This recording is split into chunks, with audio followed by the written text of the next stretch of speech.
Well, hello. Hi. Welcome to Good Energy. So this is really exciting. You came to me with this idea almost a year ago to start a podcast for SEIA, and it's something that we've been talking about for a long time as an organization because it's such a growing and exciting format for communicating. But I think we had to answer some questions internally and externally about why we wanted to do this, and so we thought we'd share some of those. So why do you think it's so helpful for us to be having a podcast here at SEIA? Yeah, it's a great question. And at the end of the day, SEIA has a huge audience that's built in. And one of the things I've learned in my career is that you can speak directly to your built-in audience with the message that you want to share with them. Mm-hmm. And we have an opportunity here to educate, to share news and information, to dispel myths, to energize our audience in a way that we can't through traditional social media, through media relations. So, and it's also a great opportunity to have a longer form discussion about the topics that we're advocating for every single day. Yeah. Give a voice to our members and the individuals within those companies that have a story to tell. Mm-hmm. And just shine a brighter spotlight on the work that we're doing that we can't do through short sound bites. Yeah, totally. Yeah, and the other piece that I think is so valuable sitting at a trade association is that I think we are kind of that nexus in between the industry and the policymakers or the deep thinkers about what it's going to take to revolutionize clean energy. And so I think we have an opportunity at SEIA to bring those two worlds together and other worlds and kind of create space for crossing between sort of the private sector and the public sector conversations about what it's going to take to drive real growth and real change in the United States around energy. And I think that's sort of our obligation as a trade association, but I think it can create some really interesting conversations because I think there's no better place to talk about the intersection with, policy versus sort of business innovation than this podcast. And I hope we can have a lot of those fun conversations. Yeah, absolutely. And the way that people consume information today is through their mobile devices. Yeah. And making this directly available to the people that want to hear from us just seems kind of like a no-brainer. Yeah. Yeah. So, we've got some big plans. We're going to have some fun guests and fun co-hosts. We're going to keep the format as casual as we can and try and bring some personality into these thorny conversations about, energy regulation and the future of politics in the United States. But I'm looking forward to it. It's going to be fun. Yeah, so am I. On the very first episode of Good Energy, our fearless leader, President and CEO of SEIA, Abby Hopper, and I had the privilege of interviewing Representative Kathy Castor to talk about what it was like to be an architect of the IRA and her role as a powerful woman in Washington. Yeah, it's going to be great, and I'm so excited to have Abby in the studio too because they've got a great rapport and worked together for a long time, kind of pushing these issues forward. And I think they've got a really good understanding of sort of the role that both, sort of the lobbyists and the trade association can have, as well as the elected officials in sort of achieving those sort of shared goals. And like you said, just two powerhouse leaders in this industry and in this town. And I think folks will be really excited about what they have to say. Right. I couldn't agree more. At the end of the day, when people think of Washington, they think of all sorts of problems. But at the end of the day, there's a lot of work getting done here. Mm-hmm. And there's quite a partnership between our organization and our partners down on Capitol Hill. And so it's interesting to hear what it's like behind closed doors, what those conversations are really like and what it takes to really get something across the finish line down the street. So hopefully our listeners can be inspired by that. First, Abigail and Steph, I'm so honored to be part of the launch for Good Energy and SEIA.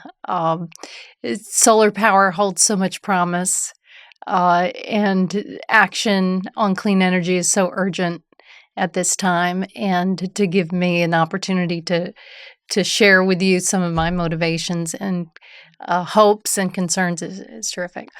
And part of it comes from coming from the Sunshine State. I see so much promise to solve problems for my neighbors back home. And I want so much better in their lives. I want their electric bills to be much more affordable. I want us to solve the climate crisis. And I would like to reduce pollution. And solar power is the key to doing all of those things. And, I came from an environmental background. I was an environmental attorney as a young lawyer. My first job was enforcing environmental laws and growth management laws for the state of Florida. I made about $19,000 a year out of college working for the state of Florida. And that was environmental protection of clean water, clean air, just making sure services are available when a new housing development is built in Florida. And that motivation to protect Florida's environment came from growing up there, always going to the beach, hiking in the woods. It spoke to me, and I wanted at an early age to be able to fight for a better place. And what was your first election? My first election I lost in the year 2000. I ran for the Florida State Senate. Okay. Against an I incumbent. honestly love those stories that, because sometimes we hear, my first election was I lost and then the story ends. But obviously your story continued after that. Tell us a little bit more about that. As the Democratic leader in the House of Representatives, Hakeem Jeffries, loves to say that a setback is a setup for a comeback. And it was good. At that. Think about the year 2000. There was a disputed presidential election, but not for too long. Uh-huh. Nothing that led to a wild insurrection or violence or anything. But no, in the year 2000, I was a young lawyer working at a private firm with two young daughters and wanted to run to protect Florida's natural environment. But I lost in a close election. I'd only been a candidate for 3 months before the election, so I kind of got in late. But it gave me an opportunity to reset and start on the local level. Yeah. As a county commissioner in Tampa-Hillsborough County. Got it. And what made you decide to run for Congress? Congress, think about where the United States of America was in the year 2006. We were embroiled in the war in Iraq. Healthcare costs were out of sight. The climate crisis was percolating. It wasn't a front burner issue, right, so to speak. But environmental protection certainly was, especially coming from the state of Florida. And we had been misled as Americans, kind of played on our emotions after 9/11, that we went into Iraq to go after the terrorists who bombed our country and flew planes into the World Trade Center, and it just felt like we had been taken advantage of and not told the truth. That was a primary motivation. Yeah. And so you've obviously had quite an illustrious career now that you've been in the House. And I think we met first prior to your chairmanship of the Select Committee. But obviously that was a pretty pivotal moment in your time here in Washington. Tell us a little bit about the months before that, right? Like, I agree, the climate became a front burner issue. And Speaker Pelosi identified it as an imperative. How did it come to pass that A, the committee was formed, and B, you were named the chairperson of it? Well, if you remember, back in 2007, when Nancy Pelosi became Speaker, the first female Speaker, and she held that gavel and invited all the kids in the chamber to come up and stand with her. I remember. And that was kind of an eye to the future. She actually started a select committee then called the Select Committee on Energy Independence and Global Warming that was chaired by Ed Markey. And we tried I was on the Energy and Commerce Committee. We tried to hammer out some climate legislation, but it didn't get through the United States Senate. Yeah. So come back again by the year 2018, after Donald Trump had been elected in 2016, where he took us out of the Paris Climate Agreement and doubled down on dirty fossil fuels as our only energy source. And that was at a time where young people across the country looking to their future wanted to make sure they had a safe planet to grow up in. So all the credit to Speaker Pelosi for understanding that moment again, that we had work to do to hammer out a plan, a real plan. And she was very wise to appoint some great climate champions like Sean Caston and Mike Levin and Jared Huffman, Suzanne Bonamici, Julia Brownlee, Donald McEachin, who was our environmental justice champion. Ben Ray Lujan was in the House. Right. Then, so these were talented, smart people. And what a special committee allows you to do is that you get to hire professional scientists and staffers. So like Anna Unruh Cohen and Alison Cassidy and Sam Medlock. And these are value-added, smart, policy-driven folks who can help members of Congress who have some understanding and a passion for solutions, but really help craft a plan. And I was so proud we took we didn't have time to waste, but what I learned from Speaker Pelosi is you listen first. You really cast a wide net. So, Abby, I really appreciate it. You jumped right in to help our Select Committee on the Climate Crisis develop our climate action plan that was called by, for people who like podcasts, they probably listen to David Roberts. Dave Roberts on Volts. He called it the most detailed, well-thought-out plan for addressing climate change that has ever been part of U.S. politics. So we had the plan in place across the economy, in transportation, in clean energy, in transmission, in resilience, in agriculture, so that when President Biden was successful in his campaign, we had a blueprint. Yeah. I remember I had the privilege of testifying in front of you a couple of times in front of that select committee. And one of the things that struck me about it was just the level of expertise, right? Both staff and the members. But also, if I recall, you didn't just sit in a hearing room, right? You went on the road and talked, as you said, listened to people around the country and listened to different sectors. And it wasn't only electricity, right? It was transportation and industry and, the entire solution set. And as I sat in this office and watched all of that unfolding, I thought, this is different than anything I've ever witnessed before. It was incredibly exciting and to have done it in a moment when perhaps it felt extra challenging, right? Because there wasn't a president in the White House who supported it, taught me a lot about being ready for the moment, right? Like when the moment came, you did have that most, I didn't get the exact quote, but right, the most well-defined and detailed blueprint for solving the climate crisis. Yeah, our first hearing, I didn't want us to be totally Washington-centric. That's not where all the answers are. There are a lot of smart people around here. But Joe Neguse, the congressman from Colorado, was also on the committee.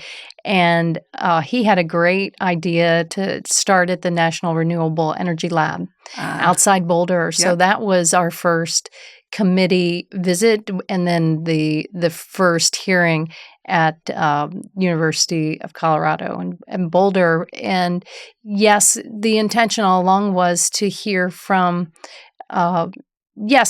scientists and hear from advocates, but really listen to what people were saying and make sure we had an eye towards equity and justice all along the way, because clean energy has such promise to lower bills and reduce pollution. And the folks who are on the front lines of that, they have to be part of the plan to solve the climate crisis. Yeah, and Congressman McEachin was such an advocate for that. It was such an honor to know him, and I'm so glad he had a part to play in the focus on environmental justice. And I see it playing out now in everything that EPA does with their grants, everything Department of Energy is doing now with implementation of our historic climate law. that Don McEachin's leadership echoes throughout it. Absolutely. So we sit here almost 2 years after the passage of the IRA, for which your work was the blueprint. How have the past 2 years been? I mean, are you satisfied with where we are in terms of progress with the IRA? What do you think needs to continue to happen? Abigail, I am immensely proud of what has happened with the climate and clean energy provisions of the Inflation Reduction Act, of the bipartisan infrastructure law, of CHIPS and science, and to watch what the Biden administration has been able to do in partnership with the private sector. All of the solar companies across America, all of the battery manufacturers, our manufacturing base is on fire like never before, thanks to these historic investments. But are we satisfied? No, we're nowhere near where we need to be. Yeah. There are too many barriers in the way. But I mean, let's just pause here. Only 2 years after I was able to stand on the stage with President Biden as he signed that Inflation Reduction Act, they estimate now it's created over 300,000 jobs, clean energy jobs. It's resulted in over $360 billion in private sector investment across almost every state. I love it when these companies come and tell me, Congresswoman, guess what? We're opening up a plant. I think I shared with you Solar Edge. Yeah. A solar company is going to open in St. Petersburg, manufacturing those important inverters. Right. And I meet new startup businesses, expanding businesses every day. And one interesting feature now, so many of these new businesses and expansions and manufacturing plants are in Republican districts. Mm-hmm. Not one Republican voted for the Inflation Reduction Act. So what does that mean for the future? I hope it means that they're not going to continue to fight progress and fight against this very patriotic investment in our country and our people. We talk. I mean, obviously, we're drinking the Kool-Aid around here when it comes to solar, but you're absolutely right. The job impact, the economic impact is undeniable. We, are constantly testing the general public and opinion elites about what they feel the reality is, and the overwhelming majority of folks are supportive of renewable energy. What are you hearing from your constituents, from people who visit you down the street about this topic? Do you feel like there's generally support for it, or do you feel like there are still some detractors who are trying to get your attention away from it? Florida politics is a problem when it comes to renewable energy. Unfortunately, we're the Sunshine State. We should be a leader, and yet it's California, Nevada, Massachusetts, Hawaii. Where's the Sunshine State in all of this? So I think across the country, yes, people are seeing and feeling the benefits. But if you're from a state like mine that relies overwhelmingly on gas to power your life, boy, after Putin invaded Ukraine and gas spiked, that means everyone's electric bills were out of sight. It's very painful. That's what I hear mostly, that they are frustrated with high electric bills, and there is a very slow realization.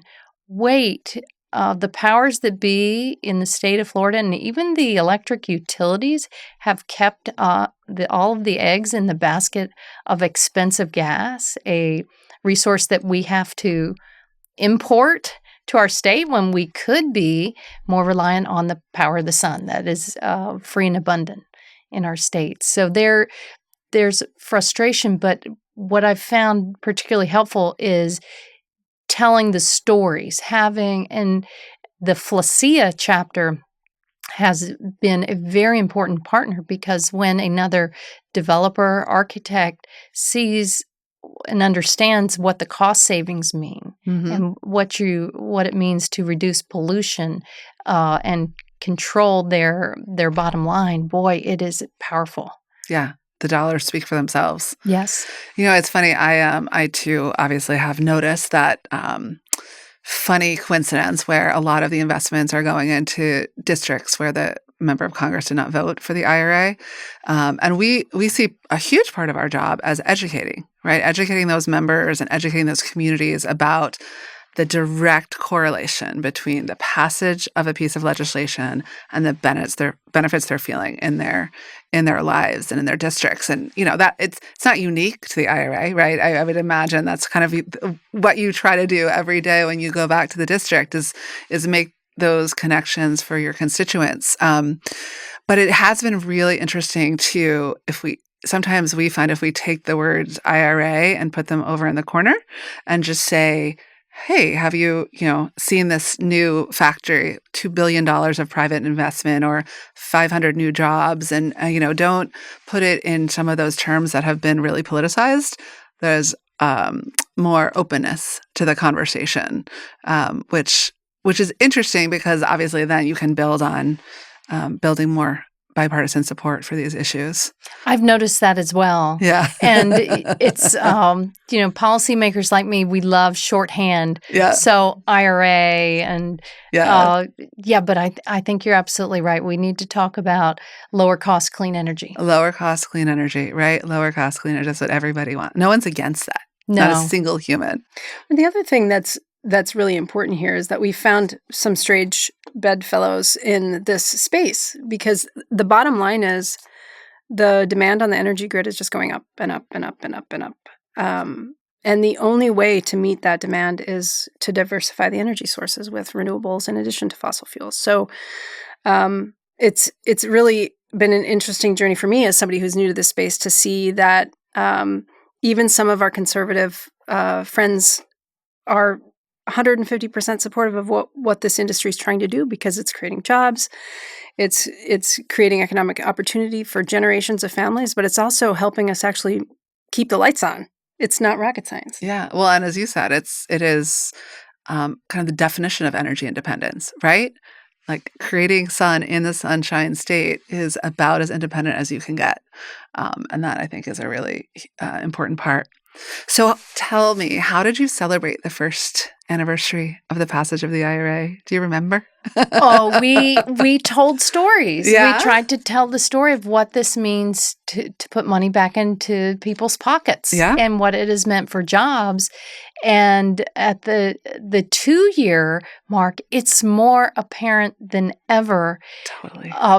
But let's face it, there's a very powerful group of special interest who are not celebrating this. No. The fossil fuel lobby in Washington, D.C. and their tentacles around the country, they are really trying to cloud over the good news story because this impacts their bottom line. Yeah. Meanwhile, we need as much new energy as possible and much more affordable. But I think we can't lose sight here at the 2-year mark that there are powers that be. I mean, look at former President Trump just sat down at Mar-a-Lago with oil and gas executives and said, you give me $1 billion and those clean energy investments, I'm going to work to thwart that, go away. I mean, that's a very anti-American, anti-patriotic bent. I mean, it's now all of these new jobs, all the manufacturing plants are electric vehicle manufacturers, the good old Ford and GM and all the others who are investing and creating jobs in America. We just can't go backwards. And at the same time, I think people are much more aware of the extreme heat and these very costly weather events, whether it's flooding in the Midwest or hurricanes that so rapidly intensify that you can't get out of the way in time. But the extreme heat now not only costing your electric bills, but really costing lives. Yeah. I think people are more awake to this, and we have to continue to tell the stories of how we can solve climate and reduce pollution. Right. Through clean we have energy. the solutions, as you said, like that has been my experience, is that, even if people don't want to talk about climate change, they will happily talk about sort of the impact it's having on their family, what from those severe weather events, wildfires, floods, whatever, and that we have a solution, right? It's not like we have to go invent something in the lab. We don't have to go to EdRel and figure out a new technology. We have it. We just have to deploy it. I remind my companies a lot that we are taking on two established powerhouses of lobbying. We're taking on electric utilities, right? Because a lot of our distributed generation really disrupts their business model, and we're taking on fossil fuel. And so, kind of, I talk to my members a lot about the fact that we're not just going to waltz in and sort of let the other people are going to say, "Oh my gosh, I'm so glad you're here. Let me give you my market share," right? Like this is a competitive marketplace, and we got to be able to compete on price and compete on service, but also compete on the storytelling and compete on the message and compete on the politics, because there are a lot of dollars at stake. And only more to come. All of these fantastic new jobs, good paying jobs all across the country, whether they're SEIA members or not, it's so important that you talk to your members of Congress and your elected officials, and do not let them off the hook, wherever they're from. Yeah. I mean, look at the solar generation out of the state of Texas. Right. Now it's going gangbusters. Yeah. But it's every state. There are these burgeoning businesses. Talk to the policymakers, because no matter what happens in the election, the question is going to come, are these clean energy tax credits going to remain with us? Are we going to continue to counter China by building batteries and electric vehicles for the future? Yes, we want to build them in America. We want to own it. We, along with our allies and friends across the world, and we can't go back now. We can't. But folks should know there are very powerful special interests that want just that to happen.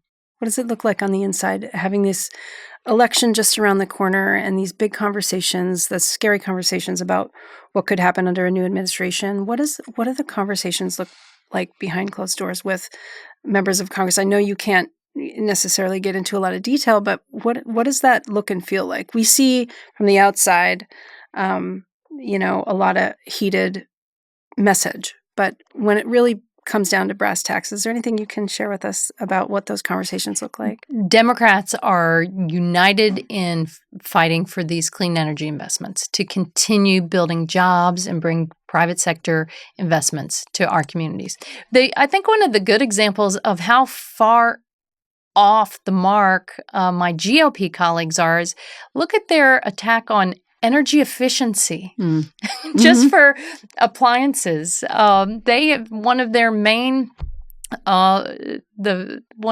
tax during this Congress, the chaos Congress, where they decapitated their own speaker in essence, but they've wasted so much time railing against energy efficient appliances. Yes, we want the average American to save money on their electric bill. And part of the way we've incentivized that through our clean energy law and the IRA and the infrastructure laws, we said, here, we'll give you a little extra help if you'll replace that old air conditioner and put in a much more efficient heat pump, or you'll install a much more efficient refrigerator. They can't take it. They go apoplectic, and they actually waste the time of the Congress trying to pass laws that throw a wrench into what the Department of Energy is doing to help our neighbors save money back home. So why is that? Why do they do that? Because the fossil fuel companies are that powerful that they're able to override the best interests of average working families on being able to replace their old inefficient AC or their range or cooktop. It's mind-boggling. So folks need to know that's not just a game. They're showing you what their intention is if they are in charge of the Congress, or if God forbid we lose the White House. Yeah. Yeah. We talk a lot about that, about, what could happen and what may happen. And obviously, it's a huge part of why we're telling the story, right? And trying to depoliticize it and focus on the jobs and focus on the investment, focus on the tax revenue. But it would be naive to think that there are not bigger forces at play in this conversation. One of the things you sort of alluded to it when you're talking about kind of how some in the House have chosen to spend their time. But, you are sent to Washington to govern, right? To make policy and sort of debate the big ideas of our time. And yet in the House, you have to run every 2 years.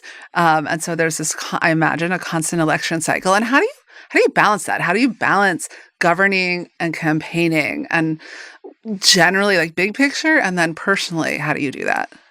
First of all, I have a wonderful team. I have a talented team in Tampa and St. Petersburg and here in Washington, D.C., and I could not do this without them. And you hire smart people, and they gain experience over time. But you also have to have a heart for solving problems, and that has the folks who help get the Social Security back payment that was owed, or the veteran who earned their benefits, making sure that you are their voice and your advocate, and that you're effective in doing that. That's what people really expect. And then, and in fact, it kind of cuts across politics at home, because they'll be like, well, you helped me with the VA, and I'm a staunch Republican, but I'm with you the whole way. And really, you just have to. They know you can't work miracles, but they want you to pick up the phone.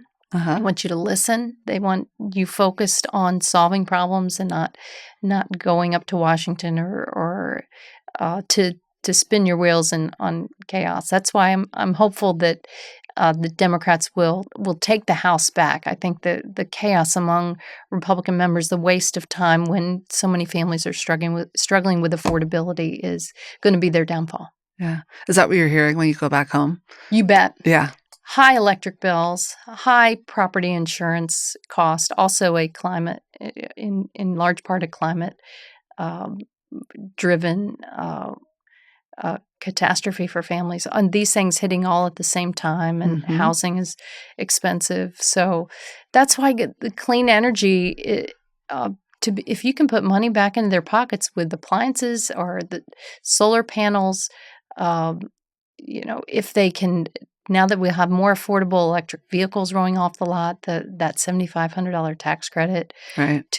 And then people are seeing what that means for resilience in their lives as well. Remember, after that monster storm, Hurricane Ian hit Fort Myers, but there's the subdivision that is powered via solar, and the lights came on. In fact, I don't think the electricity ever went off, and folks are now more awake to these kind of solutions. And I just hate seeing the barriers that are thrown up by the utilities, by politicians at the state level, and just maybe we can talk a little bit about that, where you all have seen success in beating back those barriers, and what else we have to do in Washington. That's a good question. I would say some of the areas in which we've seen success are back at the state, right? The states and their public service commissions. Those are critically important bodies that don't have a ton of public attention, but make, when you a few minutes ago used the phrase "the powers that be," right? Those are some of the powers that be, right? State utility commissioners, so that we have a lot of ideas about how they can make things more competitive. I mean, in a lot of ways, competition, if I had to boil it down to one word, it would be competition. Like, I do believe that competition brings the most innovation and the lowest prices for consumers, especially in the energy space. And what we see often is rules or policies that block competition, right? It's exactly what you were talking about. So anywhere where we can break that down, we can do it at the regional transmission operators, we can do it at the state commissions, we can break some of the monopolies of electric distribution utilities. I think from the federal government, obviously, I I don't have enough words to say I agree with you in terms of the impact I'm seeing. You know, I get to travel all around the country literally every week, and it is so exciting. I have never experienced in the however long I've been in energy this amount of enthusiasm and growth and excitement about what the IRA is unleashing. In every state I go to, in every city I go to, every company I go to, it's amazing. So that is happening, and so I think, you know, not messing with what's working would be number one that I would say. But also, like, I have a very strong opinion that as we grow more clean energy, we can't just use all the same systems. Like, we can't hope that things will get hooked up to the grid faster if we just keep trying to shove more things through the same process, right? We have to rethink the process. Similarly, like, we're clearly going to need more transmission lines. And so if we go through the 15-year permitting process, that's just not going to work. So I do think there has to be some big thinking at the federal level about challenging these norms of how we get some of this stuff done. But that, as you said, that takes thoughtfulness, that takes policy analysis, that takes discussion and listening, which we're not necessarily known for here in Washington. Well, the good news is that at the federal level, there are some smart policymakers in Congress that have already hammered out some of the legislation that, I mean, Sean Casten and Mike Levin, of course, alumni of the Climate Committee, they've been hard at work with this clean energy group of members called SEEK. Yep. And then I'm hammering out with Senator Masto of Nevada and Senator Heinrich of New Mexico some ways to expedite clean energy to the grid, to overcome the interconnection queue problems, and to expand community solar as well. So it's kind of like what the Climate Committee did in working on a plan of action when the time was right. We will have a lot of those bills ready to go if Democrats have the gavel back in the House and Senate and the White House too. And at the state level, boy, the whole Public Service Commission, Public Utility Commission framework state by state just does not meet this moment of urgency. No, couldn't agree more. Where you have a state like mine where they're not serving the public right now. They are serving the best interest of the shareholders of the electric utilities. And meanwhile, they were granted a monopoly in exchange for them working in the public good, but they're not right now. And that means you have to elect leaders in your state that have a vision and want clean energy and more affordable energy for the people who live there. Yeah, every level of government has an impact on the choices that we have for energy. I have told you this before, Congresswoman, but my favorite political fundraiser I've ever been to was yours. It was a DC Spirit game, which is the women's professional soccer team here in Washington. And so my first question is sort of, how did that particular fundraiser come about? Are you a huge soccer fan? I am a massive soccer fan. I love it. Well, and it came from being a soccer mom. Yeah. And being, I loved sports growing up. I'm not a great athlete, but I love it. But my youngest daughter, Chrissy, was a phenomenal soccer player from the time she was like 3 years old. Like, she kicked a goal from the goalie position when she was pre-K. Wow. So, and then she played all the way up through high school club and shoot. But I just always loved it. And I love watching the team building. I love watching girls, and I think this is a lesson for life. Women of diverse backgrounds come together to solve problems, to try to prevail. I think that's a life lesson, and no matter what you're doing. But I do love soccer, and actually co-chaired the soccer caucus. Yes, that's a thing in the Congress, and we had along with the U.S. Women's national team tried to help advocate for equal pay. Yes, for women. Nice. So hats off to that team from the U.S. women's soccer team who captured the imagination of folks and really we're the role models for women in sports, but women in the workplace too. Yeah. I Yeah. love That it. was a really fun fundraiser. So you mentioned Speaker Pelosi a couple of times and her vision.